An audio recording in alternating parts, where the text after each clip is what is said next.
Welcome back to Greels, Reels, everyone. I'm your host, Robert Greeley, and today we are on episode 42.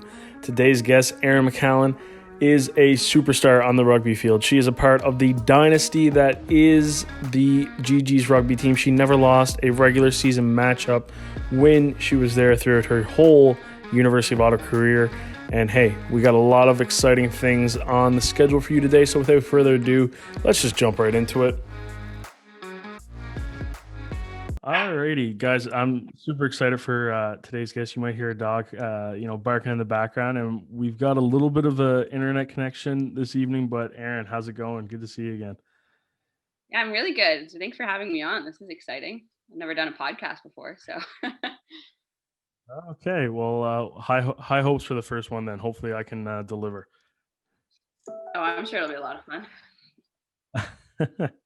All right, so let's just start things out at the University of Ottawa, or sorry, not the University of Ottawa. You know where the love for rugby started. How you first got into the sport. So I actually started playing rugby in high school, so grade 9 through 12. Um, my brother played. He was 2 years older than me, so he started playing around like when he was in grade 9, and then I just got into it from that. Um, and then Pat Thompson, who is actually now one of the assistant coaches at U Ottawa, he was my high school coach. And he was just like a really, really great coach. Just really, wanted all his players to do really well. And a lot of girls that I played with actually did go on to play university rugby, kind of at different schools and stuff. But yeah, so I've been playing for I don't even know how long now, almost 10 years probably. Oh wow, yeah. So it's been a while, eh? Yeah. So when you first started, did you like drive right into that scrum half position, or was that something that kind of developed when you got into university? So when I first started playing rugby, I was just put into like the back of the field because I was a lot like pretty small in high school.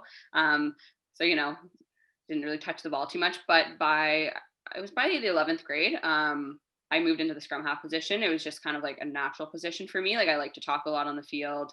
Kind of like telling people what to do and stuff, which is what you have to do as a scrum half. So I played there in grade 11 and grade 12, and then when I went to the GGs, I just kind of went right into the position. I didn't really play anything else until like my last year, really. But When did the GGs kind of come on your radar as a school that you wanted to go to play rugby? well, to be honest, like I hadn't even really thought about playing university rugby, like probably like in the 11th grade, but like even then, like not like I honestly just didn't think it was like something that I could do. Like I didn't realize that like it was actually the Pat Thompson who was like, yeah, like you should play university rugby and stuff. And then I met Jen Boyd because she used to coach at So Jen Boyd, the head coach of like the GGs, she used to coach at Ashbury College for like she was really really good coach there. They did she won a bunch of titles with their high school program. So I got introduced to her and stuff, and she's like, oh, I'm coaching at U Ottawa, and U Ottawa was one of the two schools that I had applied for, just for their human kinetics program, and then just getting in touch with her and stuff, she just was like, yeah, like we'd love to have you, and I was like, still kind of in shock that like I could even play university rugby, like it just didn't seem like it was something that I could do, but yeah, she like saw me play against Ashbury and then also in some tournaments and stuff too, so. So it was almost a quick and seamless recruiting process. Wasn't too many bumps in the road or looking elsewhere. No, and like this was even before that they like would do recruitment weekends, right? Like um you could reach out to the coach. I think you actually like filled out a form online and you're like, hey, like I'm interested in your program, and like that was kind of it. And then they would, she must have reached out back to me and she's like, yeah, like I already know who you are, kind of thing, just because of high school rugby. um but yeah, like no big recruitment weekend where you come in and you get to stay with players and do like a anything big. They do that now, like nothing like the football teams do though and stuff. It's just Yeah, like, hey, I want to try out. yeah, no, recruitment's definitely a big process with football, but you're definitely seeing like the development now. Like every kind of organization and university team across the board is just up in the recruitment game, right? Everybody's trying to get a leverage on acquiring top talent. Yeah, for sure. And like especially with rugby being such like a, like it's growing like very exponentially, I would say, like, like compared to 10 years ago, 15 years ago, like just the amount of players that are now playing the game in Canada has grown a lot. Um, so now, like you can actually recruit players and you can go out and then, there's Team Ontario, Team Canada, and, the girls that are good in high school are now on the radar, and like they're getting, I don't want to say offers because that's not something we do in Canada, but, like they're getting schools reaching out to them being like, we want you here and stuff, which is just like, yeah, like when I was in high school, that wasn't really a thing. Like, I don't Mhm. know. Yeah, it's crazy to see the development of it all. Eh? I remember for like watching some of the guys back in whatever like respected sport it was. Like for my grad class in Newfoundland, it was like there was no film. Like you weren't like nobody was really taught. It was just like one coach knew another coach and was like, "Hey, this guy's good. Like sign him." So then like people would take chances that way. Yeah, it was definitely like a word of mouth thing, right? Like, and luckily, like Pat Thompson, like our high school coach, he really like wanted all his players to go on and do well and stuff. But like, if you didn't go to a good high school, like, or you didn't have a good experience, like, it would be hard to just walk on to the team now. I mean, there was walk-ons, when I was on the team and stuff, but it's like almost unheard of these days. Yeah, no, and I guess as soon as you got there too, like, the acceleration of the program throughout your time is, pretty incredible. And I got a front row seat for a few games and like you guys were, really fun to watch.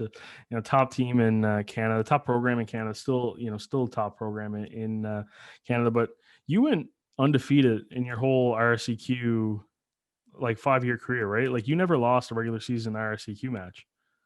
No, well, yeah, so my first year was the first year that the G's won the RSCQ championship. I mean, I can't say I contributed a lot to the team, but I was there for the experience and stuff, and we got to go to nationals. And at that time, the team had like, so you can dress 25 girls for a game is how it works. I think we had like 27 girls on the team, so it's like pretty much like including injuries, like you were dressing for every single game, right?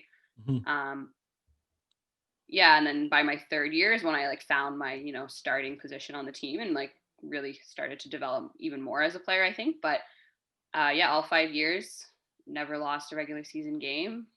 5 RCQ championships, 4 medals at U Sports. It just sounds funny to say about. I don't know. Yeah, I was gonna say that. Like, I mean, it's crazy, right? Like, you can probably, you can probably count on one hand the amount of times that like you've even like lost in your uh, Yeah. university career. Like, that's looking back on it now. Are you like, man, like, how were we able to do that?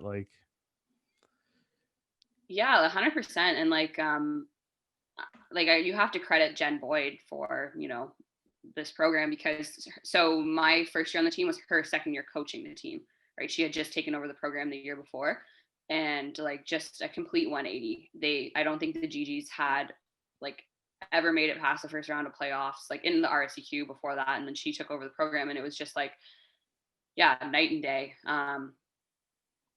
She just was able to recruit players, but not only that, like she was able to find players and like basically like find what they were going to be super strong at and put them in positions of success, and like work on the skills that they needed to work on. And it was a very intense program. Like it's definitely was not wasn't always wasn't always easy at all, but without her, like I don't the program wouldn't be where it is today. But yeah, no, it is it is weird to look back on it. It's just, Mhm.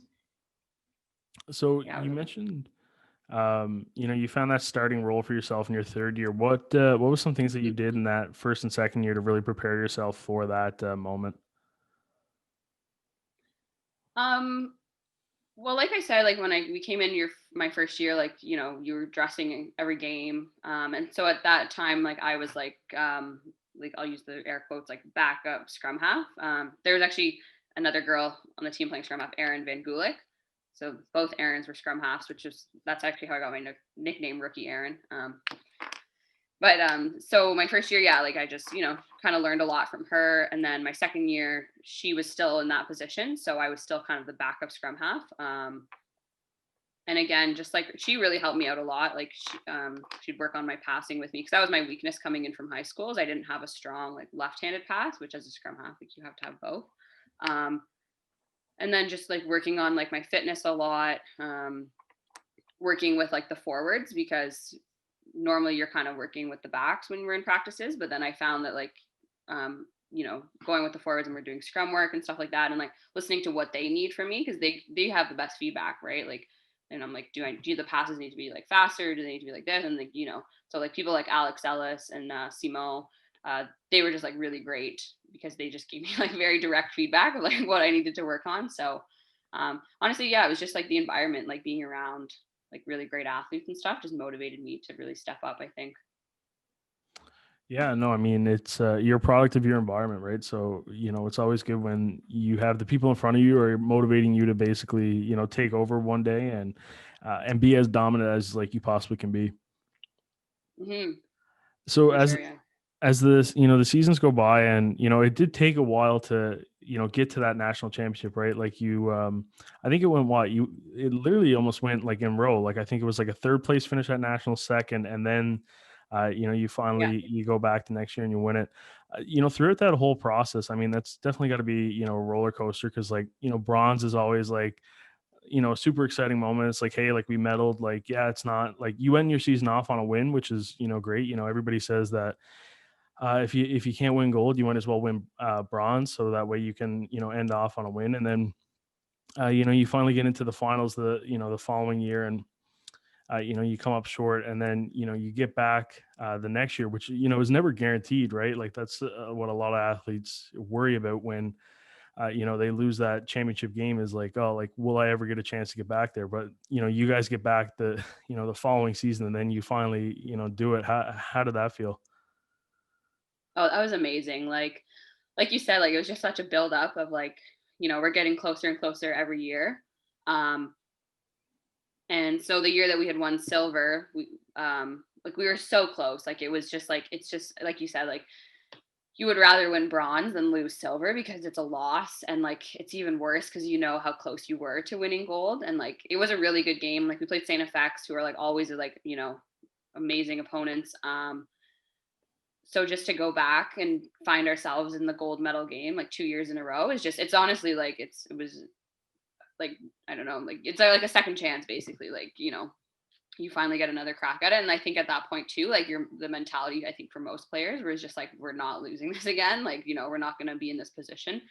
Plus we were playing Laval, who we have a lot of history with. So it was always nice to get a win against them for sure. But yeah, I think it was just like, like we've been here before, we know what to expect. Like, if anything, there's almost, I don't know, like there is more pressure, but at the same time, because you've experienced that game before, you like, I think we could just kind of manage our emotions a bit better. And the goal was just to win, right? Like the year before, when it was our first time in the gold medal game. And when we had lost, it was just more like, oh, we made it, we're here. And like, not to say that that's what we were like happy with, but to get to the game in itself is like a feat. But now, okay, now we actually have to win this thing, especially when Mhm. it's a blizzard and -20 out. And Yeah, there was a couple of crazy crazy weather things. It was in Lethbridge, right? Lethbridge, Alberta.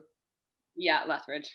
Man, funny enough, I like in grade 10, I went to like Barcelona, Italy, like or sorry, like Spain, Italy, and Yeah. France.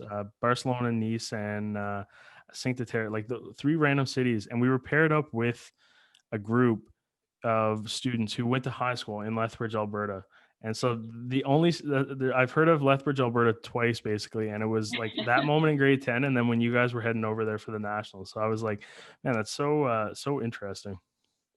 Yeah, I mean, to be honest, I don't know if I'll ever go back to Lethbridge. Um, maybe to like revisit the field, but yeah, it was and it was weird because when we got there, it hadn't even started snowing, and then it was like one of those things where overnight there was like, you know, like half a foot of snow. It was like not stopping, blizzard, and then it just got really cold, so the snow didn't even melt. So then at that point, like we were playing the gold medal game, and it was the Sunday, and it was probably later in the day because they do like, it's the last game of the day, so it's like 5 or 6 o'clock at night.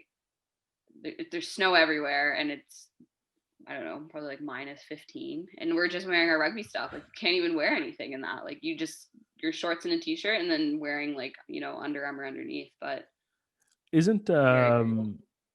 Like, because didn't your semifinal matchup against Calgary get postponed too, though? Like, it got delayed or pushed Yeah. today? Like, yeah. Yeah, I can't remember why it got pushed actually though. I mean, obviously because of the weather, but yeah, so that got moved. Just yeah, one day. So we were probably supposed to play Friday, then we ended up playing like back to back where we would have played Saturday, Sunday. It's usually Yeah. like you do 4 days. Yeah. So, I mean, like, how are you mentally preparing for those type of, hurdles? Like, delayed games, the intense weather. Like, obviously, it's a big adjustment.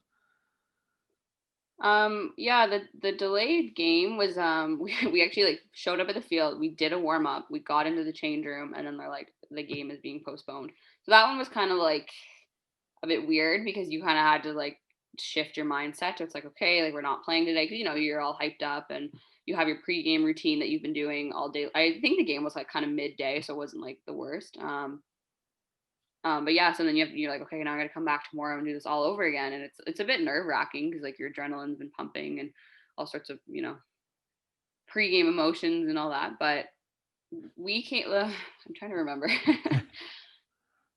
the game. Yeah, it was just the next day, so I'm pretty sure we just went back because like when we went to nationals, the coaches would usually rent like Airbnbs so we could get out of the hotel, which was like a big thing for us where you weren't stuck in the same spot every day. So I'm pretty sure we just like went to our Airbnb. Some girls did homework, like some of us like put a movie on, like I don't know, probably ate lunch or something. So I think they were just trying to get us to like get out of the game zone as quick as possible because you can't like sustain that all day long and then play another game the next day. Yeah, no, it's a very like draining mindset, right? Like it's almost like fit it for that, basically when you wake up that morning and then as soon as you Mhm. finish like that evening and then it finally goes, you can't really sustain that longer than that period. Honestly, it takes a lot. Oh, 100%, yeah. Especially that whole week, right? Like it's 3 rugby games in 4 days is already like a huge ask. Like we're only normally playing one game a week. Mhm. Um, so to play, 3 and 4 days is already a lot. And quite a few injuries from the cold too. I'm pretty sure one of our players, Dana, she played like the whole tournament with a broken hand. She had to get surgery on it afterwards.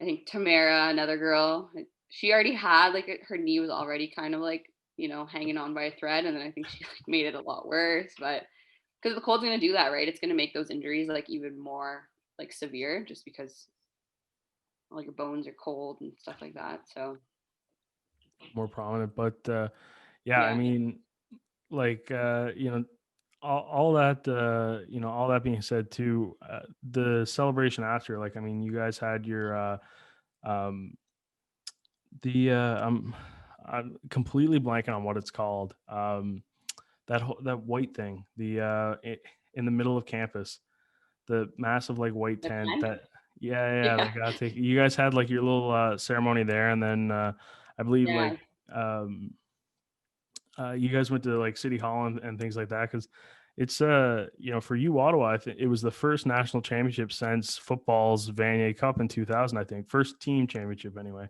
you Yeah, know yeah. I was gonna say besides like in like individual sports, yeah, yeah. yeah. It was definitely a big deal. Like you came back to campus, and it was funny because I was like felt like a bit of a celebrity within like the athlete community because obviously all the other athletes and stuff are very excited, but most of the other students I'm sure were just like, what's going on right now? Like they just have no idea. I mean, obviously outside of like friends and family and stuff, but yeah, it was cool.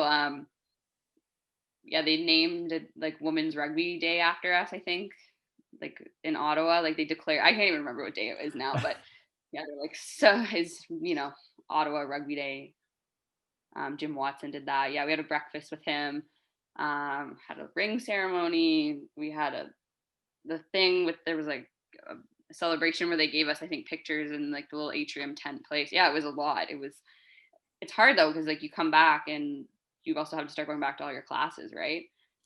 Yeah, So you're no, just in the middle of school and then it's always that pinnacle. I mean, for me too, like I've always like hanging around the football guys and stuff like that. It's like, you want to prolong the season like as long as possible, but then like as soon as it ends, it's like almost a little silver lining because it's like, oh, now I can like focus on like the schoolwork, right? It's yeah, that student athlete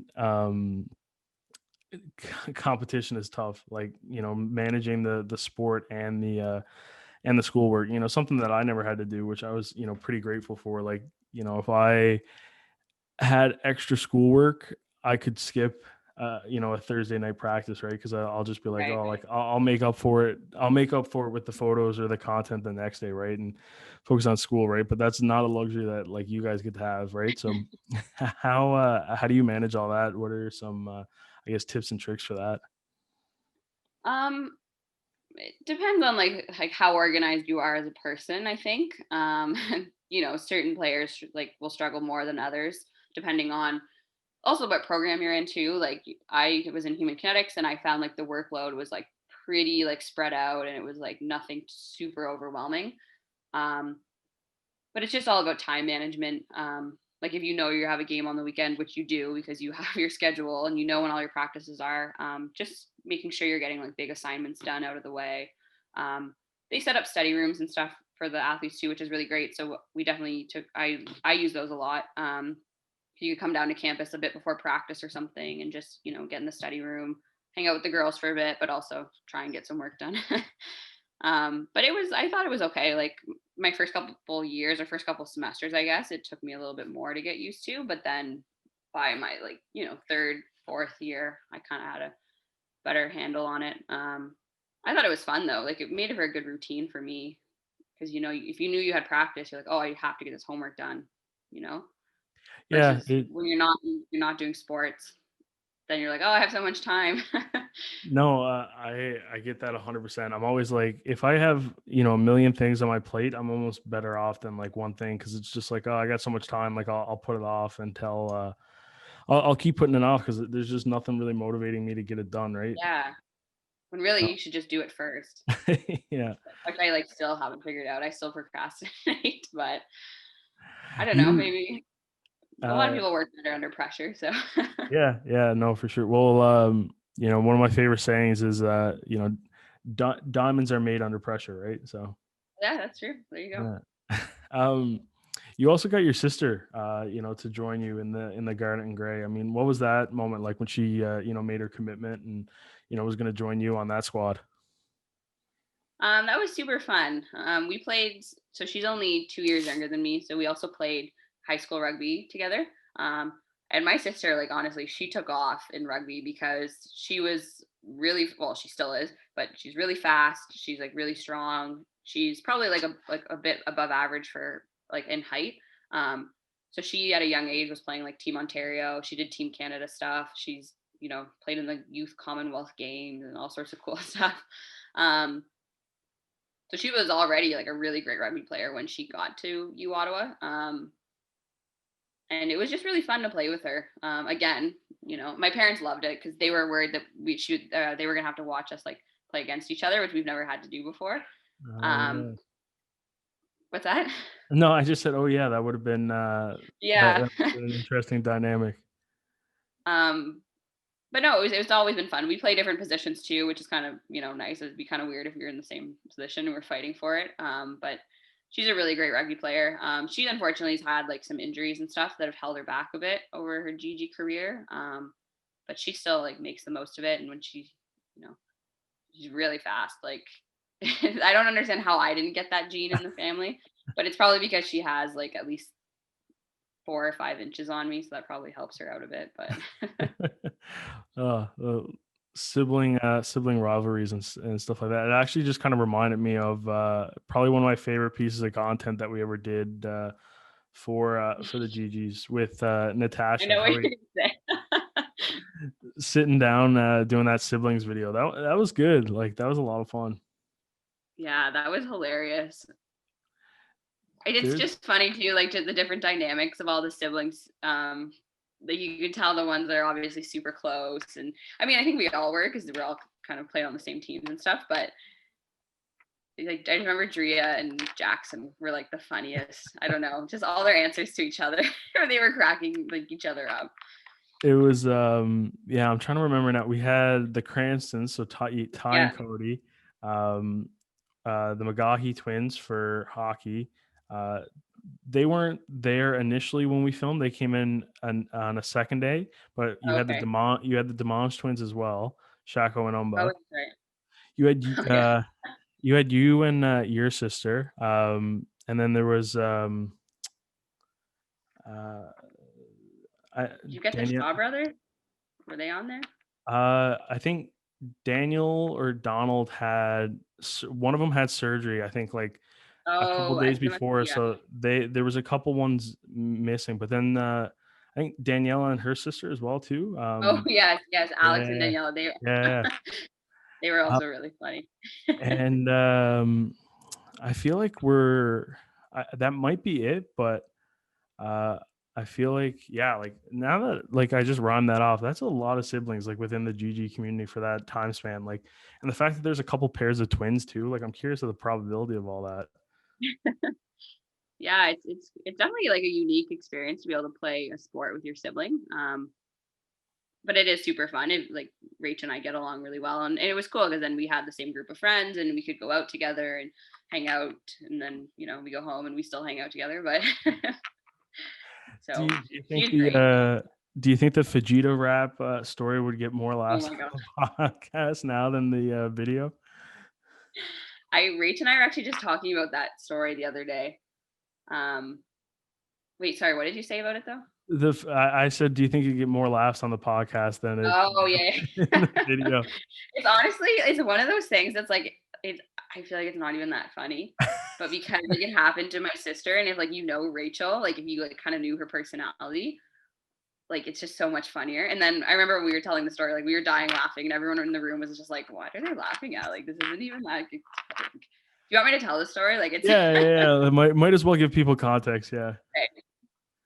so we were with a bunch of the rugby girls at the draft. Like I don't know, probably after practice or something, eating dinner, and they have a fajita wrap on their menu. And Rachel's looking at it, and she's like, "Okay, I'm gonna order the fajita wrap," and we're all like, "Okay, okay." But like jokingly, I think we called it like fajitas sometimes. Just it was like a weird family joke or something. Anyways, so Rachel's looking at it, she's like, "Oh, like I can't say fajita, like that'd be super embarrassing." So she's like, basically practicing how to say fajita. She's like, okay, fajita. And the waitress comes over and she takes our order. And Rachel's like, yeah, I'm going to have the fajita wrap. And the waitress just looked at her like she had like two heads. And we're all dying laughing. And she's like, oh man. Like she was like trying so hard not to say it that she had to say it. Anyway, I don't even think we ever got the full story out on that video. I think we were just laughing too much at each other. Oh yeah, I swear you guys were like in tears laughing at each other. That was the funniest part of all that. Oh yeah, that's how like Rachel and I are. Like it's just like growing up, like she would say something or I would say something, and then you just start laughing, and it's just one of those things like you don't even know why you're laughing anymore. You're just laughing at each other. It used to happen when we were like eating dinner, and my parents wouldn't even know what to do. We would just like someone would do something, and we just like be like in tears, like trying to eat our dinner, and my parents would just like go along as if nothing's happening because they're just like so over it. But No, that's yeah, awesome. it was actually it's so funny because Rach and I were talking about that story like probably like 2 weeks ago, and she's like, "It was so embarrassing." I was like, I don't know. Yeah, no, I literally as soon as I, mentioned you playing with Rach, I was just like, "Oh wait, like we did that whole video like that whole thing just came back to my mind." And it's honestly I think it's on the GG's YouTube page too if anybody listening wants to go like watch that video with the siblings. Like it is so funny. I might Uh have to go watch it after. yeah, I know, You know, refresh the memory. I don't know though. I'm kind of like I feel like it was at the time. I remember it being like mildly embarrassing. So, but uh maybe that's because they wanted to play it for the entire athletic banquet. Yeah, but it ended up. I guess you kind of got saved on that though, because it didn't Yeah, work the on the sound was not working or thing. Yeah, something. something like that. But so it just lives on social media forever now. That's the only thing. Perfect. So outside of as you're going through each season with the GGs, you're also playing in other rugby leagues throughout the city, whether in the summer with I think it's forgive me if I screw this up, but it's like sevens like league in the summer. Like you cut back on numbers or whatnot. So we do sevens in the winter time. So Okay. that's like still with the GGs. And then in the summer, like because a lot of the girls on the team will go back to like their like hometowns and stuff. then in the summer we play just like it's like a rugby club. So we play once a week, usually practice twice a week. So in Ottawa, like a lot of the girls will play for like the Ottawa Irish or the Barhaven Scottish. Sorry, I couldn't forget that I forgot that word for a sec. But yeah, in the wintertime we do play sevens. Okay. So how do you find that transition, like when you're going back and forth between it, whether it's like, varsity with the GGs to, sevens with the GGs, and then even, club rugby with, a whole different organization? Um, sevens is not my favorite because it's like way more running than regular rugby. There's only 7 people on the field, like per Mhm. team, so it's half the amount of players, and like it's fun, but it's like I don't think I could do that all the time. So sevens is okay because we play a couple tournaments. Like we'll play against like local teams. Like we'll play against like Queens, Concordia. Do like little weekend things, and then we practice. I don't know how many times in the winter, 2 or 3 times a week in the dome. Um, but summer rugby is a lot of fun. It's like a lot more laid back. It's kind of more about like what rugby is all about, or what it kind of like used to be all about, which is like you play your game and then you go have a beer with the other team. Like you buy a beer for the visiting team, and then you go out afterwards. And it's I don't know. It's definitely just like way more laid back. Mhm. It's a lot like the I don't know how to say this, but like like the skill level is kind of varies a lot more too. But for the most part, like we like with the team that I was on, like was a lot of university players, and like you're playing against teams that have like a lot of university players because we played also in the Quebec League with the Ottawa Irish, so we're playing against like all the girls that we play against like during the regular season anyway. So it's still really competitive rugby. Um, but just not as intense is the kind of the biggest thing. But it is a lot of fun. I really like it. I'm still playing. Well, not this year we didn't, but like I'll Mhm. still keep playing that for as long as I can.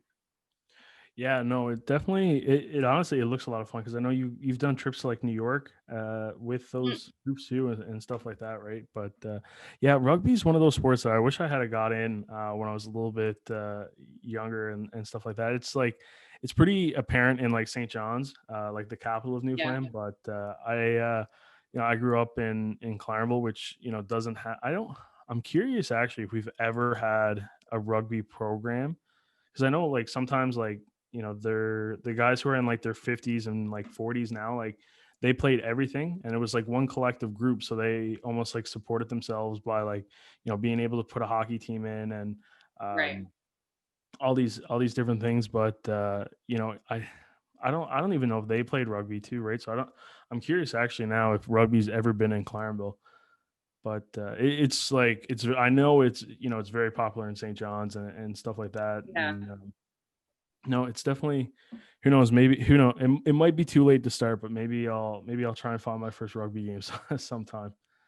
Hey, there's people that are like in their 30s that play for the first time. There's people that have like never played a sport in their life that come out and try rugby, and that's kind of like the really cool thing about rugby is that like no matter what team you play on, like whether like no matter what your skill level is, like there's kind of going to always be a spot for you on the team. And it's a very like open sport where like I said, like no matter your skill level, like there's going to be someone like, oh, like, I'll help you work on this. And people just want people to play rugby. Like that's the biggest thing. Like it's such a cool community of athletes. And it's yeah, I mean it's definitely growing a lot, but it's still kind of like a bit, you don't really see many kids growing up playing rugby. Everyone plays hockey and soccer and football Mhm. and stuff, but kids are starting to get into it a lot younger, which I think will help with the growth a lot.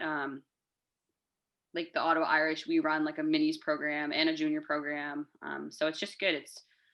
Yeah, you'd have to look it up though and see if it's around you. You might have to Yeah. travel a bit to find a team because I know some people have to do that, like they'll commute a bit, but Yeah, well, just to like go to a practice is pretty cool. numbers are always a big thing for us, right? Like trying to get as many people to Yeah. go about stuff like that. But I mean, hey, you're a couple years removed now from the GGs, the alumni season. How's it Yeah. how's it been? You're at Algonquin now too, right? Yep. So I took a year off in between like graduating and then going back to school because I just didn't really know what I wanted to do. So I applied for a couple different programs and then I got into the Algonquin paramedic program. So I just started my first year in that. It's going well. It's a lot of work. It's actually, I'd say, probably harder than university, just the amount of stuff that you have to know in such a short period of time. But it was definitely weird leaving university and leaving rugby, and that was my life for 5 years straight, and then all of a sudden it wasn't anymore, and I didn't really know what to do with myself for a while. Hmm. No, I mean, yeah, the difference between the college and the university structure is it's almost night and day, right? Like, they both have like their pros and cons, and I did a year back home before I went to the University of Ottawa, and it's interesting how like how similar and how different they are all at the same time, right? But yeah, so I guess that's what the future looks like for yourself, is hopefully be a paramedic, the first responders one day. Yeah, that's the dream. It's like I'm doing well so far, and I'm really enjoying it. Like I think the content is super cool, everything we're learning and stuff. It is like it's a long process though, so I have to get through school, and then I have to get through testing and then interviews and stuff. But um, when I was in school, like I took human kinetics, like I said, and like I've always kind of been interested in healthcare and the human body, but I never really knew where I wanted to go with that. I was like, oh, I don't really know if I want to do physio. I was just kind of wasn't 100%. So then to get out of school, and then I put like a lot of more thought into it. And once I got into the program, I was like, okay, like I can actually see myself doing this, which was just a big change for me because up until then I was like, I don't really know like what I can see myself doing for the rest of my life, which is kind of scary when you're in your 20s and you're supposed to have it figured out. Obviously, no one really does, but Yeah, no, I mean it's spot on. Everybody makes it out to seem like you should have this big 20-year plan for when you're already in your 20s, but it's not as simple. And I think this year has shown us more than ever too that things can get derailed like you've never seen it before. yeah, yeah, it's a bit annoying doing online school. I mean, I don't think anyone really likes it, but I'm lucky where I get to go into Algonquin twice a week because we kind of do like labs where we actually have to practice our skills. I guess it'd be kind of hard to be a paramedic without actually practicing anything on people.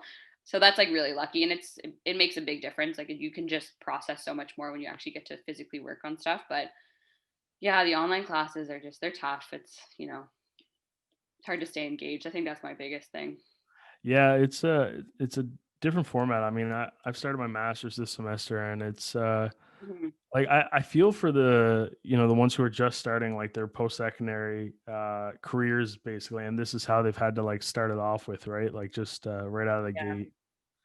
It's hopefully, I mean, they'll get the experience of, being able to be on campus and, getting involved with the varsity football team, or, playing varsity rugby, and, and getting to have those yeah, experiences, right? It's a lot of fun. It's a treat. yeah. Like you really have to feel for those people that they've been working towards that. Like I don't know. Like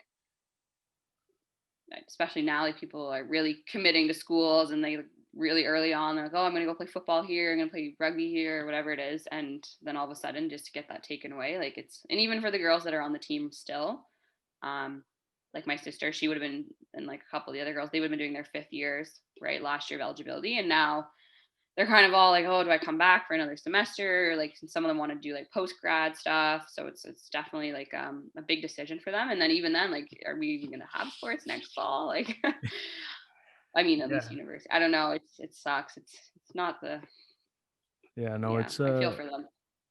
yeah, it's a tough decision because I know because even football, they initially U Sports said that those guys who are aging out couldn't come back for next season because they had that age cap on Right. football, and they've reversed that, and now they're allowing them to come back, but that's a full other year of post secondary. That's more Yeah. student loans and things of that nature, right? So it's never an easy decision, but when it's for the game that you love so much too, right? And obviously with football, there's the CFL implications and trying to rise your draft Yeah. stock as much as you can. It's tough calls, right? It's never it's not a clear cut answer on what you can do. Yeah, for sure. And like especially when like if you like even if you've been putting all your time into you want to play in the CFL and that's it, like it's tough.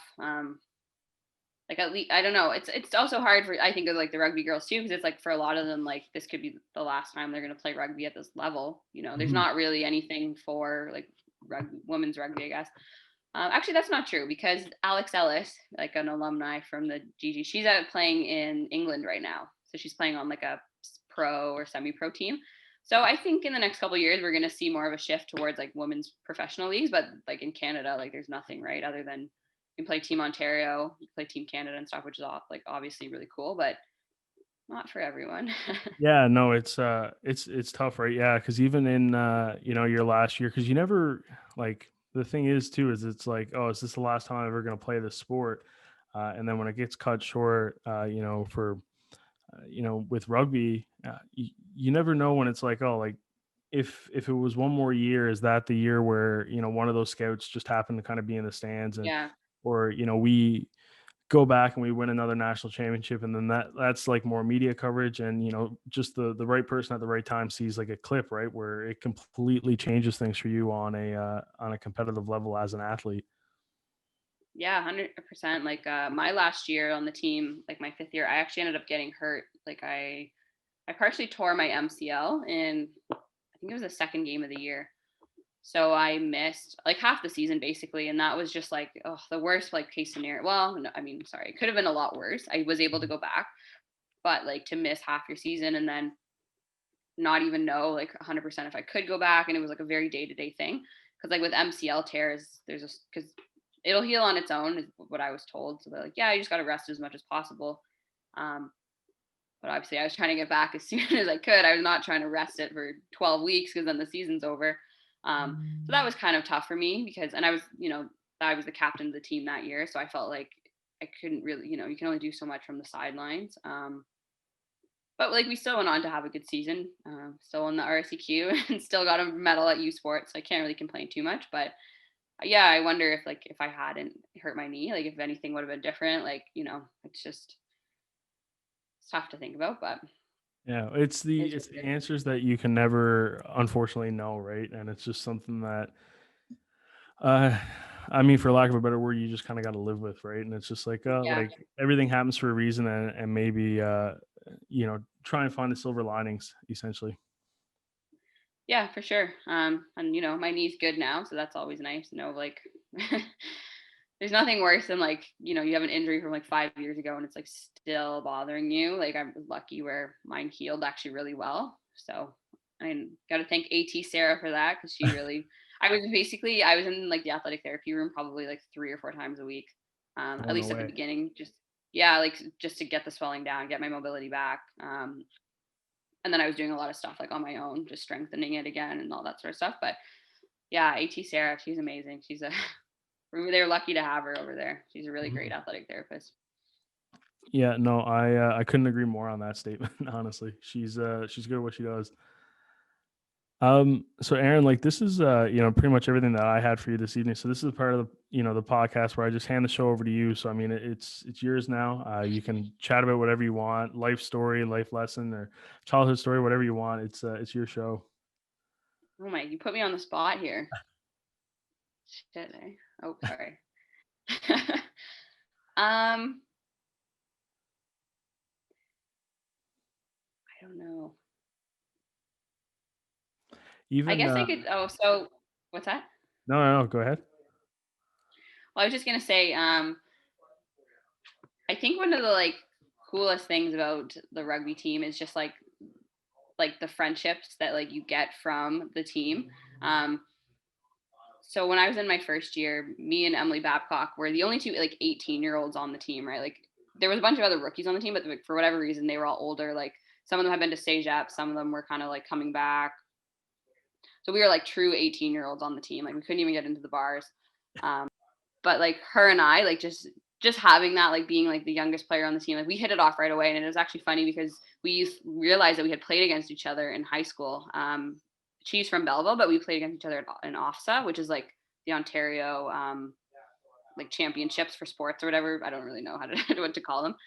Um, but so she's like, yeah, I remember playing against you and you were like super mean to me, because she was also playing scrum half of the time. And she's like, I was so scared of you and like all these things. And she told me this a couple months after knowing each other. And I just thought it was the funniest thing in the world, because like I don't really remember her. She, I guess, actually found pictures of us that her dad had taken, her mom or dad had taken at the game, and we're like standing next to each other on the field. And yeah, she's like, I was so scared of you. You were so mean and all this stuff. And now we're like still really, really close. Like we still talk all the time. Yeah, we both like played like 5 years on the team, and just we were basically the only two girls left from our like first year together, if that makes sense, I think. But yeah, just like all the players that kind of come and go, but like you still, like I still stay in contact with so many of them, and even girls that are still on the team. Like Miami and I have been best friends since since day one, basically, when she offered to drive me home from practice. So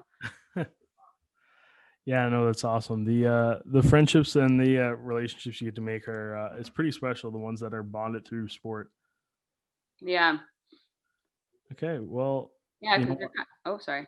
Oh no, what were you saying? Sorry. This is my one thing that bugs me with the Zoom calls is you end up talking over people a lot. Yeah, no, it's okay. I was just gonna say like there's just something about going through 2-a-days with a group of like 30 other girls, and you know we used to do this thing called the 8-minute run, and it was basically like you ran for 8 minutes straight. um and one year at training camp we did our 8-minute run, and it's hard because you're basically going at like 75%. It's kind of like suicides but not like full out. Hmm. And the goal is to do it in under 8 minutes. And we turn around, we're going to get our water, we're like, oh god, that was so hard, whatever. And then Jen Boyd goes, where are you guys going? And we're like, oh well, hydrate or something. She's like, get back on the line. And we're like, what is this lady talking about? She made us do another 8-minute run right after we had just done the first 8-minute run. So a 16-minute run, like I don't know, halfway through training camp. So we're already like super exhausted, like super sore. It's probably like 4 o'clock in the afternoon. Like sun is just like glaring down on us in like mid-August. That's the only time that I've like, this is I think it was in my 5th year too. I'm like, I'm the captain of the team. And I'm like, I never said this out loud, but I was like, I want to quit this team right now. And that's the only time I've ever had that thought come through my head. Was I was like, this is it. Like, I can't do this. Like, obviously, like I was being like a baby, but oh, that was definitely like, if you can get through that with like a group of people, then like you're pretty much, you can rely on them for anything. So No, okay. Well, Aaron, thanks so much for sitting down and chatting with me. I think this was yeah, no problem. we covered a lot. I think this is great. I think a lot of people get into some good insight into what it takes to have such a dominant for in all honesty a dynasty of the Yeah. rugby program. Like what you guys accomplished was it's something incredible. Yeah. Well, thanks for having me on. I was like, oh, I don't know what I'm going to talk about. Like, I feel like I don't do anything, but I guess, um, like it's really fun talking about, you know, your better years, I guess you could say. But I always love reliving the GG days because they were so fun. They really were, and it's great to have such a good community of athletes around you and stuff. So I appreciate it. Yeah. Alrighty. No, it's awesome. All right, that's all for this week. I hope you enjoyed this podcast wherever you were listening or watching to. Just want to say thank you. Have a great rest of your day.